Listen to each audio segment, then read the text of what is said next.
અમારી પાસે ઉમેદવાર નથી, ત્યાં કોંગ્રેસ પણ ઉમેદવાર ઊભો ન રાખ્યો અને ભાજપને બિનહરીફ જીતવાનો મોકો કરી આપ્યો. જ્યાં અમારી પાસે ઉમેદવાર છે ત્યાં કોંગ્રેસ ભાજપમાંથી માણસો લાવીને ઊભા રાખે છે. આને શું સમજવું? આમ આદમી પાર્ટી કેજરીવાલ, ગોપાલ ઇટાલિયા અને ઈશુદાન ગઢવીની રીલ બનાવે, પોલીસ પોતે બનાવડાવે, પછી પોલીસ પોતે ઇન્ફ્લુએન્સરોને આપે.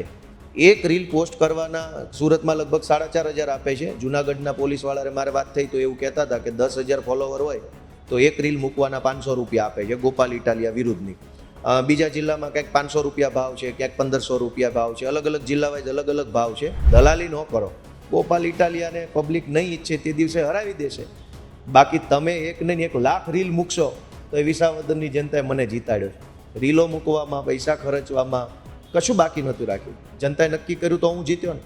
તો જનતા ઈચ્છે તો હરાવી દેશે, જનતા ઈચ્છે તો જીતાડી દેશે. પણ પોલીસે આવા ચક્કરમાં પડવું ન જોઈએ. ડાયરીમાં નામ લખી રાખ્યું છે મહાપુરુષોનું, કયા કયા મહાપુરુષોએ દેશની કેવા કેવા પ્રકારે સેવા કરી છે. સરકાર બદલાશે ત્યારે એને સંવૈધાનિક રીતે અમે એને એવોર્ડ આપશું. અને જે લોકો દલાલી કરે છે એનું નામ લખી રાખ્યું છે. બિંદાસ.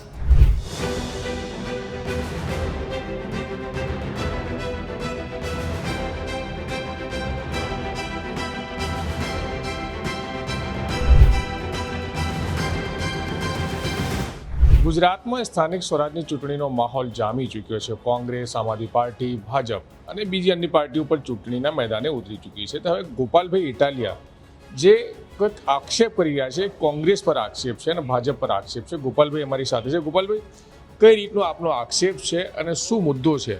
ગઈકાલે 12મી એપ્રિલના રોજ બપોરે 1 વાગ્યે આ જગ્યા ઉપર તમે બધા હાજર હતા અને પ્રેસ કોન્ફરન્સના માધ્યમથી બપોરે 1 વાગ્યે મેં એવું કહ્યું હતું કે વિસાવદરમાં અને ગુજરાતભરમાં કોંગ્રેસની અંદર ભાજપના માણસો ઊભા છે અને ભાજપના માણસોને કોંગ્રેસે ટિકિટ આપી છે અને બંનેએ સેટિંગ કર્યું છે કે આમ આદમી પાર્ટી જીતવી ન જોઈએ. એટલે મેં કાલે સ્પષ્ટ બપોરે 1 વાગ્યે એવું કહ્યું કે કોંગ્રેસની અંદર ભાજપના ઉમેદવારો ઊભા છે. ગઈકાલે જ રાત્રે 8 વાગ્યા ત્યાં ધોરાજીના ભાજપના ધારાસભ્યે જાહેરમાં કહી દીધું કે અમે એટલે કે ભાજપે કોંગ્રેસને ઉમેદવારો આપ્યા, એની પાસે હતા નહીં એટલે ભાજપે ઉમેદવાર આપ્યા એવું એણે કીધું. જે વાત ગઈકાલે બપોરે 1 વાગ્યે હું બોલ્યો એ વાતની સાબિતી ગઈકાલે સાંજે 7 વાગ્યે 8 વાગ્યે ભાજપના ધારાસભ્યએ આપી. એટલે હવે મારી વાત આક્ષેપ નથી રહેતી, સાબિત થઈ ગયેલી પુરાવાયુક્ત વાત બની ગઈ છે. અમે કે દિવસના કહીએ છીએ કે ગુજરાતમાં ભાજપ અને કોંગ્રેસ બે અલગ અલગ પાર્ટી નથી, એક જ પાર્ટી છે, ભારતીય જનતા કોંગ્રેસ પાર્ટી, ભાજકોપ.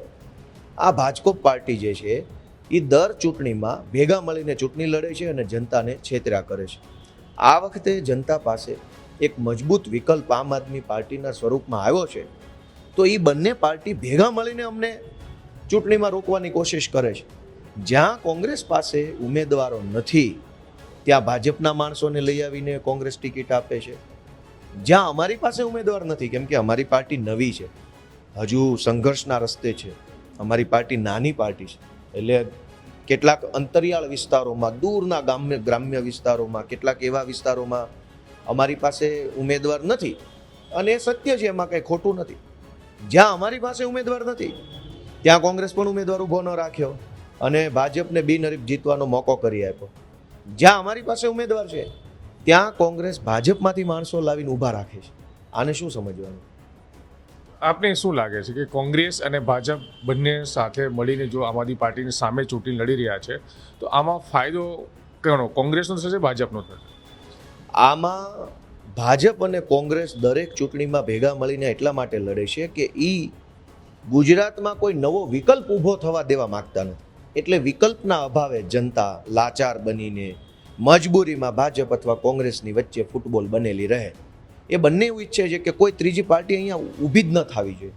પણ વિસાવદરની જનતાના આશીર્વાદથી, સુરતની જનતાના આશીર્વાદથી અમારી આમ આદમી પાર્ટી અત્યારે એક મજબૂત વિકલ્પ તરીકે ઉભરી રહી છે. અને એટલે ભાજપ કોંગ્રેસ બે ભેગા મળી એકાબીજાના ઉમેદવારો એકાબીજા પાર્ટીમાંથી ઊભા રાખે. હું તમને હજુ એક દાખલો આપું કે હું જે મત વિસ્તારનો મતદાર છું, ભાવનગર જિલ્લાના ઉમરાળા તાલુકાના ટીંબી ગામનો મતદાર છું. મારા ટીંબી ગામની બાજુમાં ધોળા ગામ આવ્યું, ત્યાં ભાજપે કોને ઉમેદવાર બનાવ્યા? ગયા વર્ષે જે કોંગ્રેસમાંથી ઉમેદવાર હતો એ ભાઈ આ વખતે ભાજપમાંથી ઉમેદવાર છે. પોણા ગુજરાતમાં ઉમેદવારો આવી રીતે કોંગ્રેસે અને ભાજપે સામને ઊભા રાખ્યા છે. વિસાવદરમાં અનેક ઉમેદવારો ગયા વખતે કોંગ્રેસમાંથી હતા, આ વખતે ભાજપમાંથી છે. ગયા વખતે ભાજપના ઉમેદવાર હતા, આ વખતે કોંગ્રેસમાંથી ઉમેદવાર છે. એનો એ માણસ, એક ચૂંટણીમાં આ પાર્ટી, એક ચૂંટણીમાં આ પાર્ટી. આ બંને પાર્ટીઓનો ખેલ આમ આદમી પાર્ટીના આવવાથી ખુલ્લો પડી ચૂક્યો છે. એટલે હવે બંને ભેગા મળી અને જનતાએ પસંદ કરેલી આમ આદમી પાર્ટીને રોકવાની કોશિશ કરે છે, પણ સફળ નહીં થાય, કેમ કે જનતા મહાન છે. ગઈ ચૂંટણીમાં જે સુરત મહાનગરપાલિકાની વાત કરીએ, તમામ કોર્પોરેટરો આમ આદમી પાર્ટીને કેટલાક જીત્યા હતા, એમાંથી કેટલાક કોર્પોરેટરો ભાજપ સાથે ગયા હતા. તો ભાજપે એ લોકોને ટિકિટ ના આપી, શું માનો છો? એ તો ભાજપ જ કહી શકે કે શું એમને તકલીફ પડી. અમારે એમાં શું કહેવાનું છે? અમારે તો કહેવા જેવું હતું એ વખતે કહી દીધું હતું. મને અત્યારે 5 વર્ષ થઈ ગયા છે આખા માહોલને. એ લોકો પણ એ જ આશાથી ગયા હશે કદાચ, કેમ કે આપના સિમ્બોલ પર જીત્યા હતા. એ જ આશા હશે કે ભાજપમાં જઈશું એને ટિકિટ મળશે. બીત ગઈ સો બાત ગઈ, ગળે મુર્દે નહીં ઉખાડને ચાહીએ. હવે જે દફન થઈ ગયા છે સમયના પ્રવાહમાં, જે લોકો વિસરાઈ ચૂક્યા છે, ભૂલાઈ ચૂક્યા છે, અતીત બની ચૂક્યા છે, એની ચર્ચા આપણે શું કામ કરવાની? અમે તો સંઘર્ષના માણસો છીએ. અમે ભવિષ્યની, આવતીકાલની વાત કરશું, ભૂતકાળની નહીં. હવે ફરીથી આમ આદમી પાર્ટી સાથે જોડાવાની ઈચ્છા ધરાવતા આમ આદમી પાર્ટી એમને લેશે? જે લોકોએ એક વખત હરામના પૈસા ખાઈ લીધા હોય ને, એની હિંમત ન થાય આમ આદમી પાર્ટી તરફ નજર માંડવાની. અહીંયા જેના લોહીના એક ટીપામાં ઈમાનદારી વહેતી હોય ને, એ માણસ જ આમ આદમી પાર્ટીનું નામ મોઢે લઈ શકે. બાકી હરામના 2 રૂપિયા ખિસ્સામાં પડી જાય ને તો આમ આદમી પાર્ટી એમ બોલાય નહીં. તાપ લાગે, પાપ લાગે. એ થોડા બોલી શકવાના, જોઈ શકવાના મારી સામે. ગોપાલભાઈ, 5 વર્ષ પહેલાં આમ આદમી પાર્ટી ગુજરાતમાં કહેવાતું હતું કે ખૂબ મજબૂત હતી, તમામ જગ્યાએ ચૂંટણી લડી હતી. અને અત્યારે આપણે જ કબૂલ કરો છો ઘણા વિસ્તારોમાં આપણે કેન્ડિડેટ નથી મળ્યા. તો 5 વર્ષમાં જ આમ આદમી પાર્ટીનું ક્રેઝ છે ડાઉન થયું છે? નહીં, એવું ના હોય. સ્થાનિક સ્વરાજ્યની ચૂંટણીમાં ગ્રામ્ય કક્ષા સુધી ઉમેદવારોની જરૂર પડતી હોય છે. વિધાનસભાની ચૂંટણીમાં 2-4 તાલુકા ઉપર એક ઉમેદવારની જરૂર પડતી હોય. હવે ભાજપ અને કોંગ્રેસની ગુંડાગીર્દી છેલ્લા 30 વર્ષથી એટલી છે કે જે લોકો એક વખત નાના મોટા નેતા બની ગયા, એણે ગ્રામ્ય વિસ્તારોમાં બીજા કોઈ માણસને આગળ આવવા જ નથી દીધા. એટલે એક જોતા ભાજપ, કોંગ્રેસ અને આમ આદમી પાર્ટી, ત્રણેય પાર્ટી જ્યારે ચૂંટણી લડે ત્યારે માત્ર ભાજપ અને કોંગ્રેસને કેટલીક સંખ્યામાં ઉમેદવારો મળે, કેમ કે બીજા લોકોને ઊભા નથી થવા દીધા. હું તમને મારા વતનની વાત કરું તો ભાજપમાંથી 4 જણા અને કોંગ્રેસમાંથી 4 જણા. છેલ્લા 35 વર્ષથી એના 4 લોકો જ નેતા છે. 5મો નવો માણસ પેદા નથી થવા દીધો.